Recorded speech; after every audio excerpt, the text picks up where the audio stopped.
Coming up, I'll provide some updates on the themes in the movie, Vindicating Trump. Also discuss how the Fed's timely lowering of interest rates represents a kind of shrewd campaign strategy to help Kamala Harris.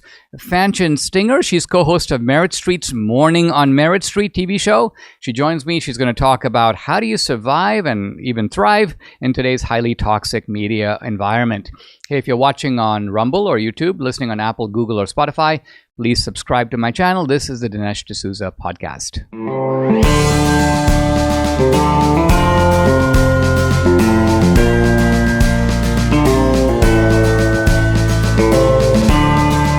America needs this voice. The times are crazy. In a time of confusion, division, and lies, we need a brave voice of reason, understanding, and truth. This is the Dinesh D'Souza podcast.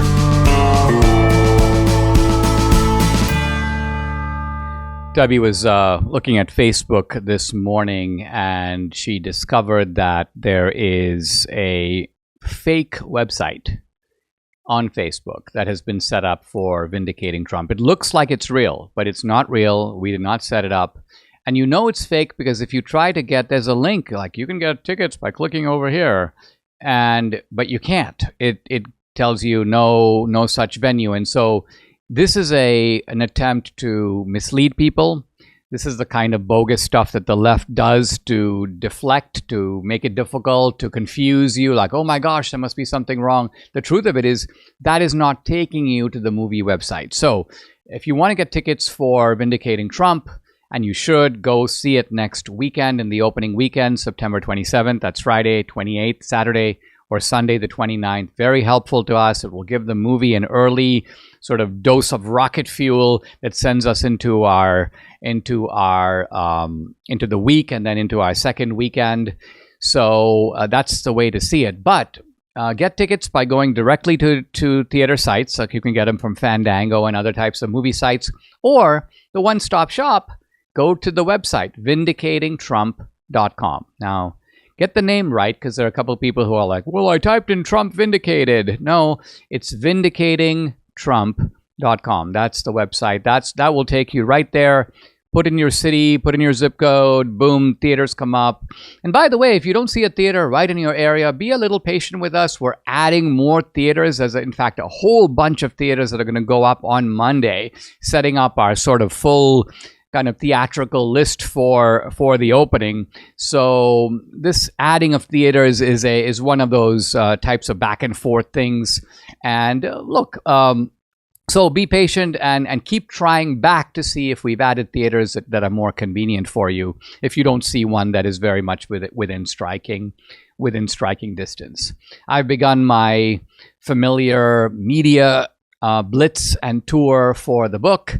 It's kind of hectic, but in a good way, because it's a chance to preview the movie, talk about the themes in it, make the central points that make the movie unique.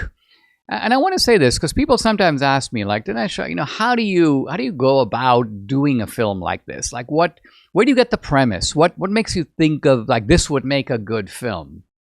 And I said on one of these shows, I said, look, what I don't want to do is sort of take the lay of the land of what's out there, the kind of familiar boilerplate of things that are said about Trump, and make a movie that regurgitates that. That is absolutely not what I'm going to do. What I want to do is I want to start where things are, start with the lay of the land, and then push the debate one step further. So if we flash back to my first film on Obama, people were saying, Obama's a civil rights guy. He's a reincarnation of Martin Luther King. His history is right out of Selma and Montgomery and the civil rights marches. That's my starting point. And the moment I realize I have a movie is when my answer is, no, it's not. That's not Obama's history. That's not what he cares about. He spends his time brooding and thinking. He does have very powerful dreams, but they're not the dreams of Martin Luther King. It's not I have a dream. It's the dreams from his father. So let's go find out. And that's when the movie becomes a journey to find out the dreams that Obama got from his father. Similarly with Trump, my starting point is you got a lot of people who say things, and I keep hearing these over the months and even over the years. Well, I don't really like Trump, but I'm going to vote for him. I like his policies. Or you hear people say, I just wish he'd keep his mouth shut. He needs to stop with the social media. He needs to stop with the insulting people. Or you have people who say, in some form or another, that they want a new and different Trump. If only Trump would do this, if only Trump would do that. Apparently what they want Trump to do is engage in introspection, realize that he's kind of a little bit of a defective character, and fix himself. And then they're going to be very comfortable voting for him. He needs to follow their prescription for how he can improve his personality and his life. And so my starting point in this film is, does that make any sense? First of all, is anyone going to actually do that? If I'm running for office and someone goes, well, Dinesh, you're kind of a good guy and all, but, we need a new and different Dinesh. You need to be rehabilitated. So here's our formula for how you can become like Dinesh 2.0. We want to vote for Dinesh 2.0, not for Dinesh. First of all, that's not going to happen, and it's not going to happen with Trump. Second of all, unrealistic as it is, it shouldn't happen. And this is kind of one of the key messages of the movie. It's that we don't need to remake Trump. Actually, we need to remake our understanding of Trump. Why? Because Trump is the right guy for the crisis that we face as a country today. He's not only the best choice, in some ways he's the only choice, because he has the singular virtues. And this is a key point. People are always talking about Trump's vices, and I'm happy to talk about them. I discuss them in my book on Trump. This is the book Vindicating Trump, which you can get also on the website, vindicatingtrump.com. Just go down. You'll see a little tab for Amazon or Barnes & Noble. And but my point is, ignored in all this talk about Trump's so-called vices is, let's make a list of Trump's virtues. And then let's see how common those virtues are in the GOP, among the leadership of the GOP, even among some of the rank and file GOP sort of establishment types who go, well, it's almost like they act like they're too good for Trump. And the question I have is, isn't Trump too good for you? Have you ever looked in the mirror, made a list of your vices and virtues and stacked them up against Trump to see who actually comes out ahead? What about the vices of the Democrats? You ever hear Democrats say things like, well, yeah, Biden is utterly corrupt and takes money from all these foreign countries, but I like his policies. I'm still going to vote for him. You hear people say, well, Kamala Harris was kind of a hooker and she kind of levitated her way up in her career, but guess what? I like her policies. I like her laugh. I'm going to vote for her. No, the Democrats never say things like that. Our side has the peculiar characteristic of doing it. So the movie gets into all this. And as I mentioned before, it's a centerpiece of it is my one-on-one with Trump. And I'm very proud of the fact that I think I was able to bring out an aspect of Trump that hasn't been really seen in public before. In fact, it's a side of Trump that I think Trump himself has sought to conceal, because Trump is raised in the kind of the manly tradition. Don't show vulnerability. Don't put yourself out there. Don't wear your feelings on your sleeve.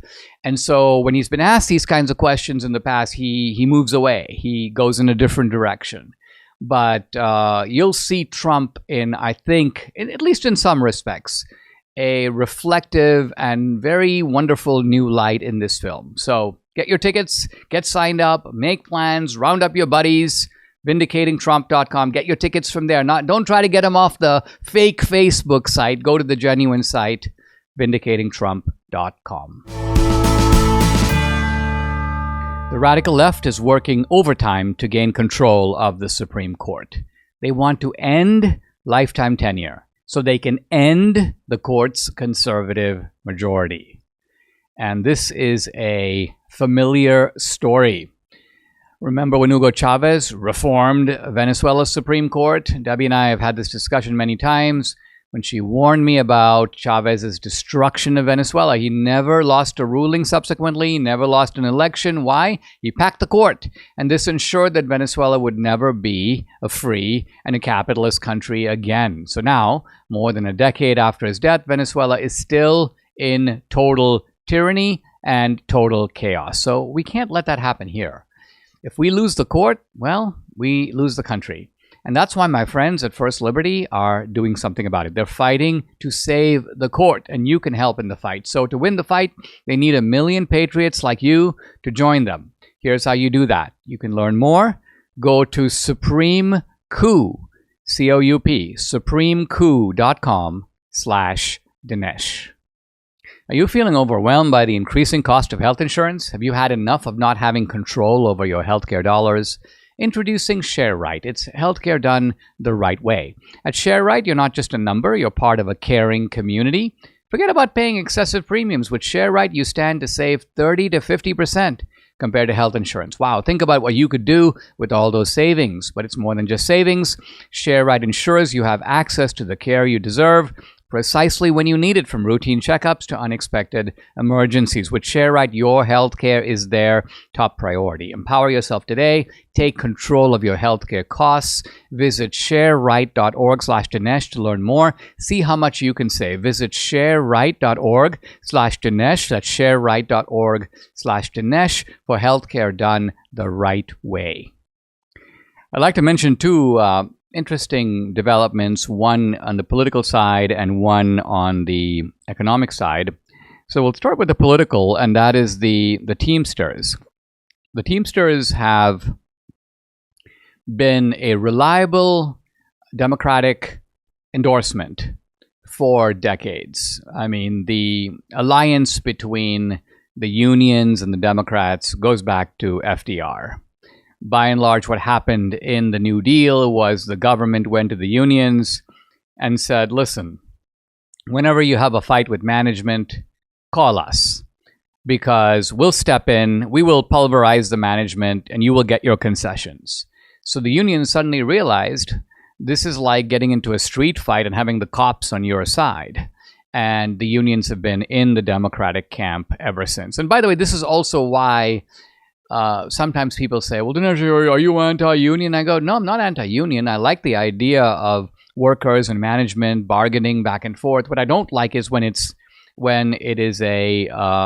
not a real negotiation, where somebody else, a third man, sometimes called Uncle Sam, can step into the room and put a gun to the head of one of the two parties and then pretend it's a negotiation. Oh, GM agreed to this and GM agreed to that, but not under the normal conditions of negotiation. So, but nevertheless, what's interesting is that the Teamsters have decided no political endorsement 2024. And that can only mean one thing. Most of the Teamsters are voting for Trump. The Teamsters leadership has realized, see, if you got the Teamsters kind of divided, the leadership goes, well, you let us decide. We follow this stuff. We're going to choose which party. I think what's happening is that the members are saying to the Teamsters leadership, no, we want Trump. Trump is our guy. You're working against our interests if you, as union leaders, endorse Kamala Harris. And so the Teamsters have decided we will not endorse anybody. This is very good news for Trump. Now, very interestingly, as you have a union that is backing away from Kamala Harris, you have the Fed playing politics. And I see this latest rate cut. The Fed was anticipated, it was anticipated that the Fed would cut rates by 25 basis points.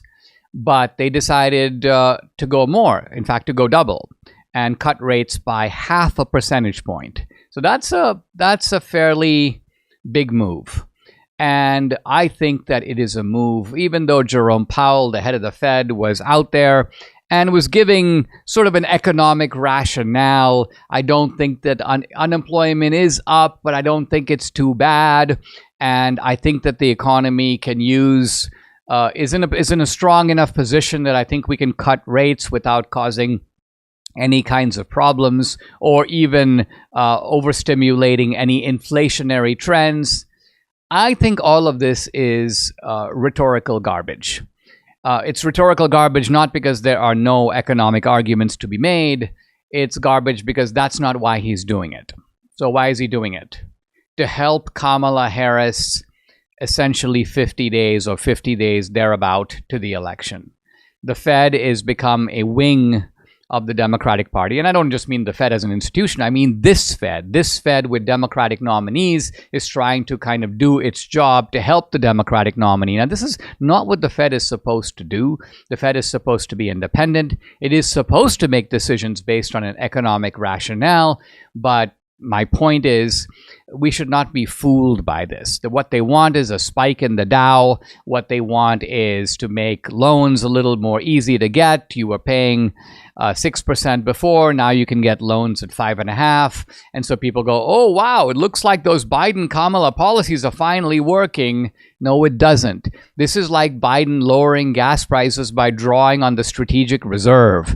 This is a game that government can play in the short term to create a sort of illusion that things are getting better. And then the moment the election is over, I mean, this is one of the things about democracy. We can't vote every day. We can't be involved all the time. We're involved every 2 years, every 4 years. So politicians will sometimes say, let's put on an amazing song and dance in the weeks and days leading up to the election, and then it's business as usual, corruption as usual, backslapping as usual, smoky room deals as usual the moment that the election is over. And so my advice to you is take this skeptically. Don't be fooled by it. If you think Kamala Harris and Biden's policies have been bad for the last 4 years, you're right.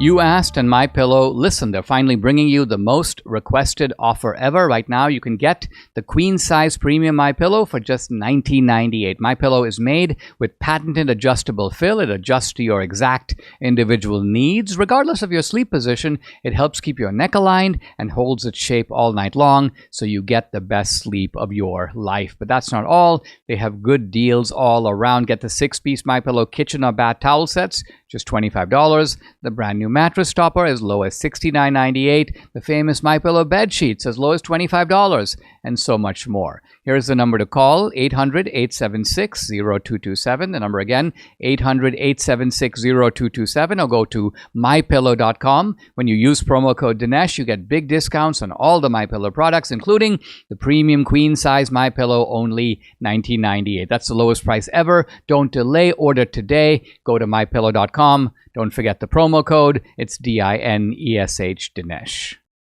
Guys, now is the time. If you'd like to support my work, here's the best way to do it.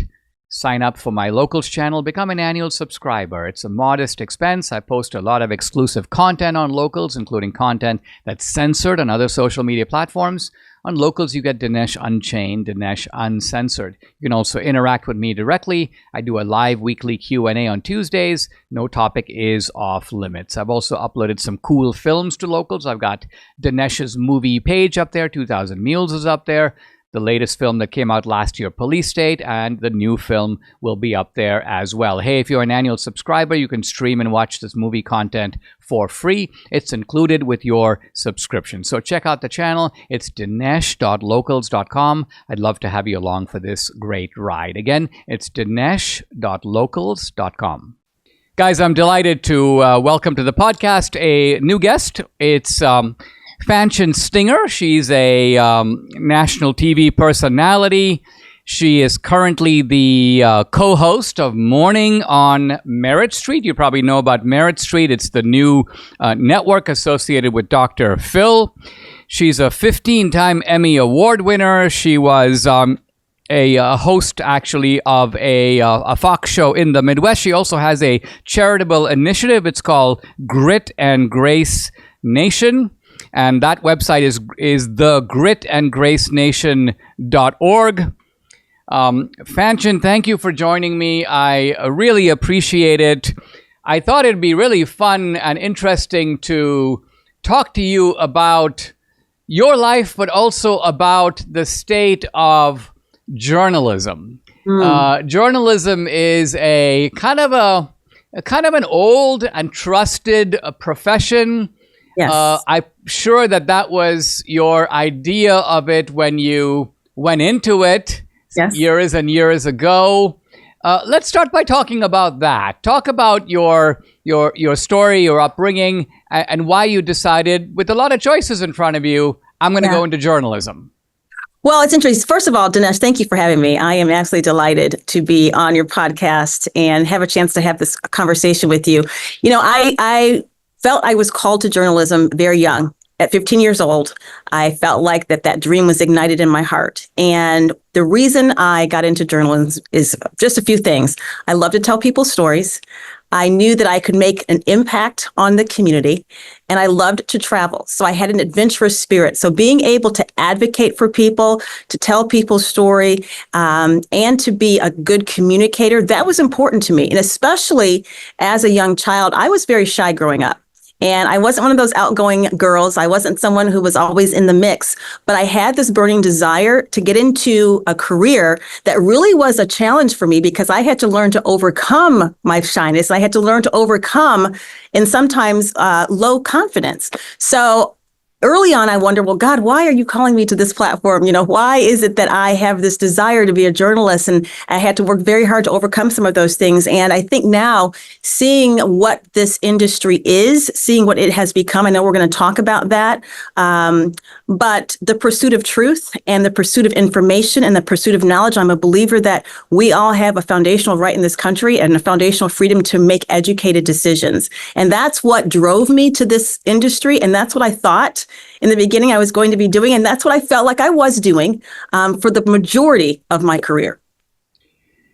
What do you think has changed, if really anything, with journalism over the years? Is it that there has been a shift of the type of person who goes into journalism? Because when people say today that journalism has become perhaps more ideological, perhaps it's become more confrontational, maybe the ideal of objectivity, which was never perfect, but It's something that a lot of people aspire to, that there's an actual story out there. I'm going to try to get it right. And even though I bring some biases to it, I can't help to some degree seeing it from a perspective. I'm going to try nevertheless to allow my perspective to be corrected by the facts. Now, all of this today seems so much out the window. Did you see it happening around you? Was there a moment in time when it happened? Or is it just one of those gradual things where you wake up one morning and you go, well, this is really not the environment I really signed up for? I would say it's a combination of both of those. And this is why I'll say it that way. I think the majority of us who got into this business when we did, it was because I revered what journalism was supposed to stand for. We really revered what journalism stood for. It's free speech. It's being a check. It is, holding people accountable. It's advocating for people. It's telling people stories, whether it's a high, whether it's a low. It's bringing people into the lives of others. I am a believer that journalism, that media is the most powerful force. I mean, that's why we see countries use media as propaganda. It is one of the most powerful forces, if not the most powerful force, because you have visual and what people see over and over again, people believe, right? So when you have a media entity or the profession of journalism in the hands of people with the right motivations, the right heart, the high ethics and integrity, boy, do you have a thing that can be used for good, a force for good. You can use it to start conversations, to challenge people, to right wrongs, like we've been talking about, to advocate, to educate people. But when you have a media and an industry that loses its way ethically and with integrity, and it becomes a tool that is weaponized, now you have a force that can be used for a lot of destruction. A lot of destruction, a lot of misinformation, and a lot of confusion. And it can be used to create a lot of conflict. And I think that we are in a point now where that is what has happened to the majority. I'm not going to say all, but I'm going to say to the majority of the industry. How did it happen? I was on Dr. Phil's podcast and recently, and I talked about this. I said there was a point in time where the media was being called out for being behind fake news. And that was a moment in time when we could have collectively as an industry, and I said this before, looked at ourselves introspectively and said, hey, to that. Maybe we're not being totally unbiased like we should be. When I come to work every day, what I say, what I think doesn't matter. My job is to come in every day and to tell an unbiased story, but to tell both sides. Everyone has a natural bias, but to tell both, so go out of my way intentionally to do point, counterpoint, and to be very fair and balanced in doing that. So we had a situation, and you'll remember in 2016, that we started hearing this term fake news. When that started happening, instead of the industry saying to itself, hey, maybe there's some truth to this. Maybe we need to take an introspective look and sit down, regroup, and collectively come out and do better, make an effort, because the people are most important. Instead of that happening, I think that it was fueled by pride, and there was some arrogance there. We are not going to do that. Instead, we're going to declare war on people and on voices that we don't agree with, that we don't feel as though should have the same access to a microphone or to information or to truth or to having their stories told truthfully. And I believe that was the beginning of a downward spiral. And it has been so very difficult and disappointing to watch that, because it means we're working alongside people, and I worked alongside people who I'm watching them do this, and I'm questioning in the beginning, well, wait a second, are they just not knowing the information? Are they doing this intentionally? It was, I would say it was traumatic. You know, Because I just saw Fanchon just in the last day or so. Trump was doing a rally in New York, and I'm mentioning this episode because I just think it has a broader resonance. You had all these ordinary sort of Trump supporters walking around, and then you had some journalists, and these are New Yorkers now. They're yelling at the journalists to sort of get out, move, get out of here.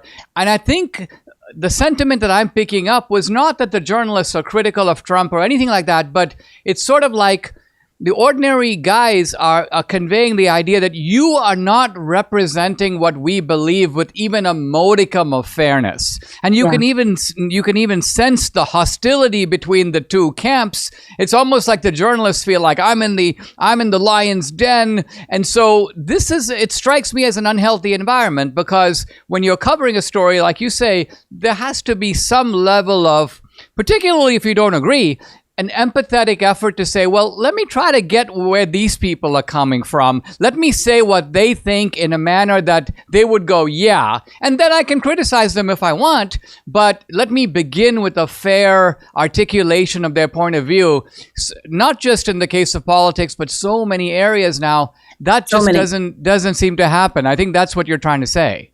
And yes, it doesn't happen. And I think that something very interesting is happening right now. If you look at some of the polling, people are starting to see that in so many cases, they have been misled historically on so many different things. I mean, it's not just politics. There are other issues that have come up, and where people are seeing that they have been misled. Take, for instance, a lot of the polling and all of the numbers now, and I'm not taking a side on this, but you see there are a lot of minority voters who are moving towards the Republican Party. Why is that happening? If you look at the polling data, and this is data, this is not me just saying this, there are a lot of people who are saying, hey, we were not told fully accurate information during the last administration. We were not told the numbers when it came to all that the Trump administration did for minorities. We were not told what the numbers were when it came for what all he did for minority businesses. We were not told the numbers when it came to all he did for HBCU colleges and universities. We were not told about the opportunity zones that Dr. Ben Carson was putting into place in so many different cities. Well, why weren't we told that? There are a lot of people seeing that. Now you're starting to see, when you look at those rallies, as a journalist looking at that, it looks very different. Those rallies look very different than they looked in 2016. And over again, you hear more people saying, I'm looking at what's happening in my communities. It's lowest statistically. That's not an opinion. That's a fact. Unemployment was at its lowest in the history of our country. That's not an opinion. That's a fact in terms of the numbers and what happens. We were energy independent. That's a fact. That's not someone's opinion. And people were not told that because a lot of the mainstream media chose not to report that news. That's a choice because the information is out there. So either you're not looking for the information is being filtered somehow, or you're intentionally choosing not to tell that information. And the question becomes, why? And that's just one example. I mean, you can look at COVID, you can look at so many of the other things that happened And there are instances that I personally experienced where I was challenged with giving viewers full and complete information. You know, I had instances where I was told, well, you're going to read what's on the teleprompter, but I knew that all the information was not complete. It wasn't there. And it was my decision whether or not I was going to do it. Now, in the case that happened, I said to the news director, I'm not going to read it. It's not going to be me, because I have to go home every night and I have to be accountable for what comes out of my mouth and what doesn't come out of my mouth. I mean, it seems, Fanchon, that for you, as for many others, COVID was a little bit of a turning point because in COVID, there was this massive public campaign accompanied by digital censorship. We've got to correct misinformation and disinformation. And yet it looks like, in retrospect, that there was a good deal of both misinformation and disinformation coming from the government. The government was telling you, you take the vaccine, you can't get COVID. You take the vaccine, you can't give somebody else COVID. That's Rochelle Walensky, the head of the CDC. Yes. Recently, Dr. Fauci admitted that the 6-foot social distancing rule was just sort of made up. Well, he didn't tell us that at the time. He's admitting that now. At the time, it was followed the science, as if there were all these worldwide studies that showed that, you know, and so... Was COVID for you a career turning point? Talk a little bit about why you decided now to join Dr. Phil and Merit Street. It seems like a great fit for you. Talk about you, but also talk about the vision of Merit Street. Well, I'll start with COVID. And yes, that was a turning point. And I've shared this on Dr. Phil's podcast as well. There was an instance, and I'll tell you the story. There was an instance where, if you'll remember, Joe Rogan came out and he talked about ivermectin. And he talked about how ivermectin helped him get back to health pretty quickly. Well, that was during a period of time when we knew that there were more and more studies since April of 2020 that were coming out showing that ivermectin really did reduce symptoms, and it reduced the severity of COVID if it was taken within, I believe it was the first 24 to 48 hours of someone showing symptoms. And when he came out and did that, you'll remember he was attacked vehemently. Days later, a similar story was done in my newsroom. And I had been studying ivermectin. I had been talking to a lot of the frontline doctors who were helping people recover quickly from COVID. They were actually consulting other countries and giving their protocol to other countries. And those countries who used that protocol, their COVID numbers drastically dropped. And when all of this started happening, the mainstream media started attacking ivermectin. They attacked Joe Rogan. Anyone who even brought up the name, they attacked hydroxychloroquine. Now, if you look at that on a surface, anyone who was saying anything in support of those drugs, they were labeled what? Misinformation. They were like conveyors of misinformation, and they were immediately dismissed, not given a voice. Well, during that time, there were thousands of doctors that were prescribing ivermectin. There were court cases underway. People were suing hospitals because they had loved ones that were put on respirators, and they were trying to get their loved ones the ivermectin. The hospitals were not giving them. They took that to the courts. We also knew that ivermectin received a Nobel Prize for medicine for its safety and efficacy. Most immigrants who come into the United States, they're given what? Ivermectin, because it gets rid of parasites. Now, if it had been reported completely and honestly and accurately, it would have also been made known to the public that in order to have an emergency authorization for any kind of vaccine or medication, there cannot be anything else on the market that can help with the symptoms or with the disease that the emergency authorization is being used for.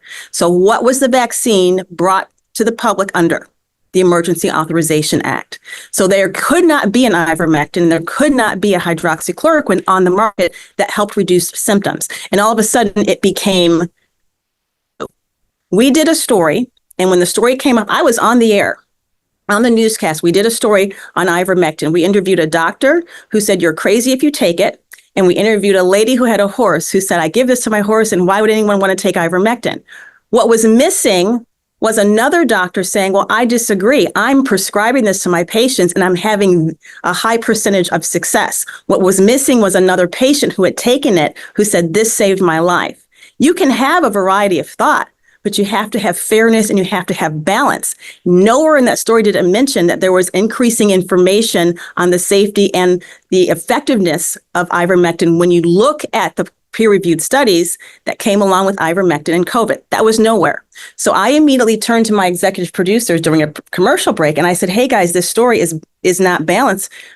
Half of the information is missing. I'm going to add some of the factual information in the top, and then at least we can save it. And we're telling people all those other facts that were not there. Within 5 minutes, I had a boss that came into the studio. This has never happened to me in 26 years.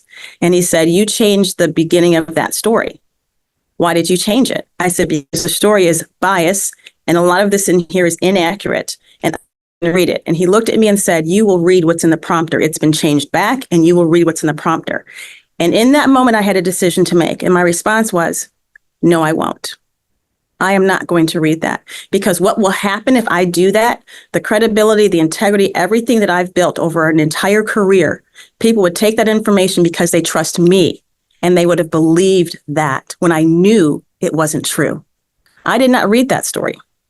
He tried to make me, embarrass me, all those things in the middle of the newsroom, and I didn't read the story. We aired the story. We had pharmacists, we had doctors, we had people that responded with sheer anger because they knew that it was going along with a narrative and that it wasn't true and that there were people using. And now what do we know about ivermectin? Now the truth has come out. Now we know that there were studies, and those studies were being done in the beginning of COVID, but the doctors who were trying to bring it to the forefront, they were labeled as people that were given misinformation. So labeling someone as a purveyor or conveyor of misinformation, that's just an excuse, I believe, for someone to not give them a platform and to silence their voice and to censor what they're trying to say. So we saw this play out in so many instances, people who were questioning the way things you were mentioning, like social distancing, all of those things. It was absolutely devastating, Dinesh, as a journalist to watch that happen. Why?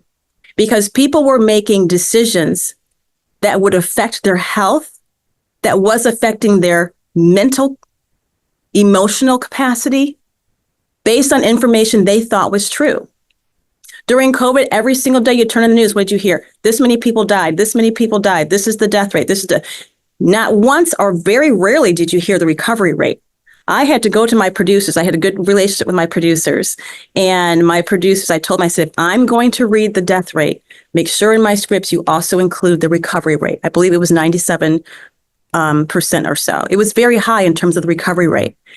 And the people who were affected most and the people who were least affected. Dr. Phil has done a whole show on our young people. Our young people were not at the highest risk. They were at the lowest risk for COVID. Yet we put them in lockdowns, and a lot of these young people who their lifeline was school, maybe for food, maybe there were young people in an abusive situation. And he has now exposed that a lot of the people who made those decisions knew that they would be placing children back in the hands of abusive relationships, or abusive, I shouldn't even say relationships, but abusive situations. And they knew the emotional damage that it would have on our now look at what we're dealing with. Anxiety is at its highest level. So at the end of the day, there's no point in pointing fingers now because we have a situation. But at the end of the day, we have to look and say, okay, what happened here? Who's responsible for this? Why wasn't this information reported accurately and fairly? Who was controlling all of it? There are some very serious questions that need to be asked. And I think that everyone in the line of communication, all of us are responsible for our individual part. And I know what it took for me to research and to read and to question things and to try and find people who were experts so that I at least knew the information. But then to come to work and literally be fought because you wanted to tell people, or at least help people ask intelligent questions about some of the things we've been told. You're shut down at almost every point. And that is one of the reasons why I left mainstream media. That's one of the reasons why I decided this is not something that I can continue to be a part of because it's not honest. And I'm watching people have lifelong effects because of decisions that were made during some of those times. So here at Merritt Street, and there's a whole nother show going on behind me. So this It has nothing to do with my show. But here at Merritt Street, Dr. Phil decided to step into some of these issues in our country. And he decided to come in with a commitment to truth. Merritt Street stands for meritocracy. There's no free lunch in life. You've got to work hard for what you earn. You've got to work hard to earn your seat at the table. You know, there's value in integrity. There's value in ethics. There's value in looking at things from both sides, from all sides, whatever's there, and searching for the truth. So he is bringing his expertise to the table. And the entire focus of this network is to give people information that is fair, that it's balanced. All voices are at the table so that you, a viewer, can listen to that information and make your own decision. It is not our job to tell you what to think. It's not our job to tell you how to think. It's our job to give you the information so that you can make an educated decision for yourself, for your family, and for your community. That, to me, Dinesh, was a breath of fresh air. I mean, what a wonderful, absolutely terrific vision. And it sounds like you have, landed beautifully in a place that suits you wonderfully well. The stuff you said about COVID is just eye-opening and fascinating. I didn't know what you mentioned about the fact that an emergency authorization means you can't have other working drugs on the table, because if there are, you got to use those first. And so right away, that gives you a window into the motive. Yeah, absolutely. Guys, I've been talking to Fanchon Stinger. She's the co-host of Morning on Merritt Street. Follow her on X at Fanchon, Fanchon Stinger, the website, thegritandgracenation.org. There's also meritstreetmedia.com. Fanchon, thank you very much for joining me. Dinesh, thank you for having me. God bless. Appreciate you. We are now at a very critical stage in our discussion of Booker T. Washington's Up From Slavery. The most famous speech that Booker T. ever gave, and a speech that was overwhelmingly well received, but at the same time also produced early sparks of controversy that later became more than a spark, became a kind of a flame, created almost a division, a fork in the road in the Black civil rights movement. And I have to say that in the end, Booker T was not the winner. And by that I mean that the leadership of the civil rights movement, starting initially with the NAACP, later on with Martin Luther King, took a road that was somewhat different. Well, not somewhat, very different from Booker T. Washington. Martin Luther King was kind of on the same page with Booker T to a point, but even toward the end of his life, Martin Luther King became very radicalized. He sort of joined the anti-Vietnam War movement. He was very close to, if he wasn't explicitly a socialist. So Booker T. Washington represents the road not taken. And we have to understand what the controversy is about and where all the screaming came from. And to some degree, we have to say that Booker T recognized that he was going to be saying some controversial things in this Atlanta exposition address. And I'm going to read a few lines from the address, but I'm going to begin with the most controversial line in the whole address. And this appears to be Booker T. Washington supporting segregation. Let's read it and pay careful attention to it, as we've tried to do to a lot of things Booker T. Washington says. And we always, when we hear something, we want to look at what he said exactly, and we also want to know why he said it. Because you know this from life itself. People will often say things, and what they say has not just got to be somewhat interpreted or understood. Someone says, for example, "Man, how could you do that? I could kill you." Now, what does that mean? Does that mean that this is a murderer that we've just run upon? Or is it somebody expressing disgust? But if they're expressing disgust, why do they put it that way? So let's look at Booker T. Washington and see what he says and why he says it. Now, here we go. "In all things that are purely social, we can be as separate as the fingers," meaning on the hand, the fingers of the hand, "yet one as the hand in all things essential to mutual progress." So let me interpret this passage. Booker T. Washington is saying is that in social life, we can be segregated. This is what he means by as separate as the fingers. He means you can go to the white barber shop and I'll go to the black barber shop. You can sit in the white car in a train, and I'll sit in the black car. And he says, we can do that. And at the same time, we can cooperate on, quote, all things essential to mutual progress. Now, this is the kind of thing that drove W.E.B. Du Bois, a lot of the progressive blacks in the North, nuts. They said, there you go. This is Booker T. Washington, the ultimate Uncle Tom. He's supporting segregation. He's selling out to the white man. He's saying this because he's before a largely white audience.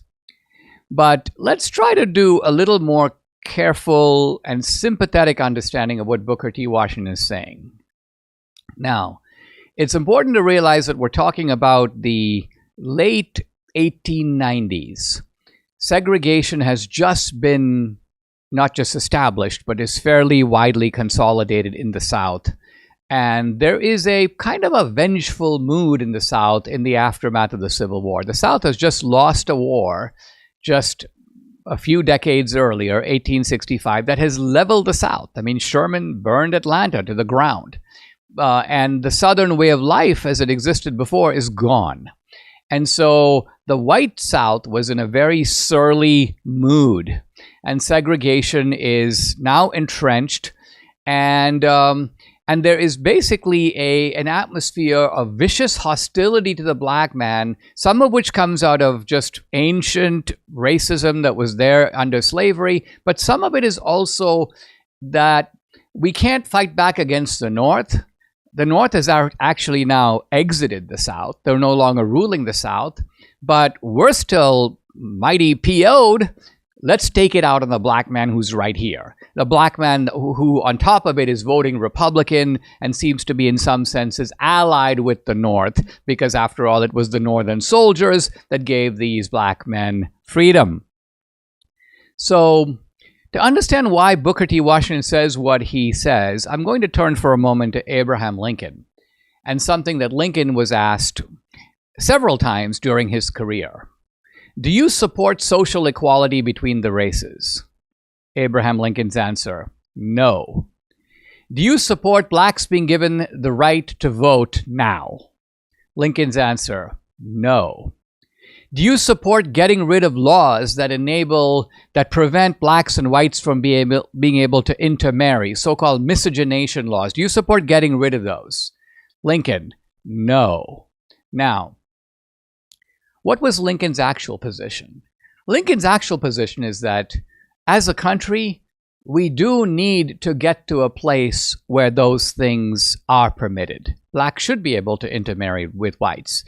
Blacks should be able to vote. That's what Lincoln believed. But Lincoln also recognized that he was living in a situation in which those positions were completely anathema. And that for Lincoln, as a politician in a democratic society, to take a position utterly anathema and revolting to the people whose votes you are trying to get is basically a political death sentence. It makes no sense to say, I want to do the thing that I cannot in any case do. Even if Lincoln were elected, he could not bring those things about. And so Lincoln was essentially denying his intention to do that which he could not in any case do. Exactly the same thing is going on with Booker T. Washington. Is he a supporter of segregation? No. But he knows that at that time and for a period, he was going to have to live with it. There was no way to root it out, not in the short term and not in the South. And so what does he do? He makes the best of it. He goes, listen, all right. He doesn't say I'm for segregation. At no point does he say, oh, I'm going to give 3 cheers for the segregated system. Here's what he says. In all things that are purely social, we can be. In other words, let us live with what we have here. We have segregation. We're not going to be able to get rid of it immediately. But he says, however, even though we have segregation, there are a lot of things in which blacks and whites can cooperate, not on the basis of we love each other, not on the basis of, because Booker T. Washington knows that there's a lot of accumulated resentment, and there's a lot of accumulated resentment on both sides, and to some degree justified. because the resentment in the case of the blacks, justified because look at the way they were treated.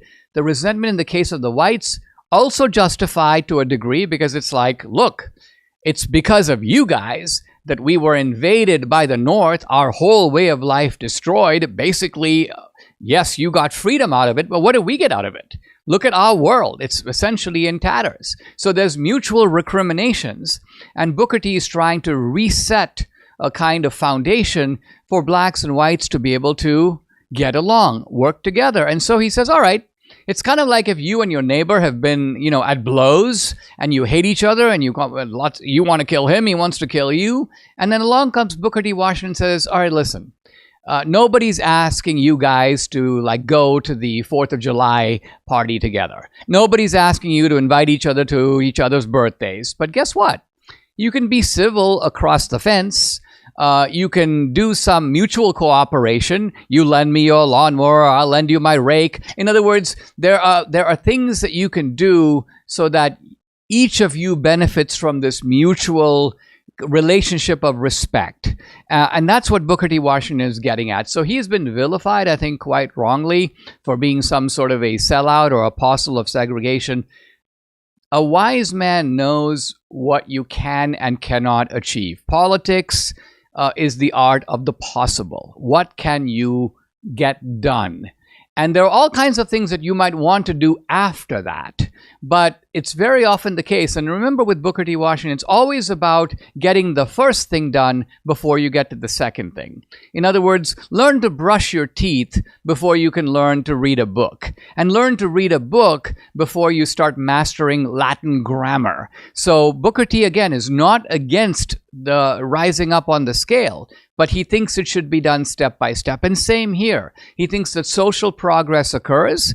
First, let's decide that we can get along. Let's decide that you can do something for me and I can do something for you. You need to have your attic repaired. I happen to have the skills to do it. You need a mason. I happen to be able to do that. You need something supplied. I can provide it. And so you suddenly realize I'm not such a bad guy after all. I'm making a living the same as you, and there are things that can be done for mutual benefit. So mutual benefit is the starting point of this Atlanta Exposition address. Subscribe to the Dinesh D'Souza podcast on Apple, Google, and Spotify, or watch on Rumble, YouTube, and SalemNow.com.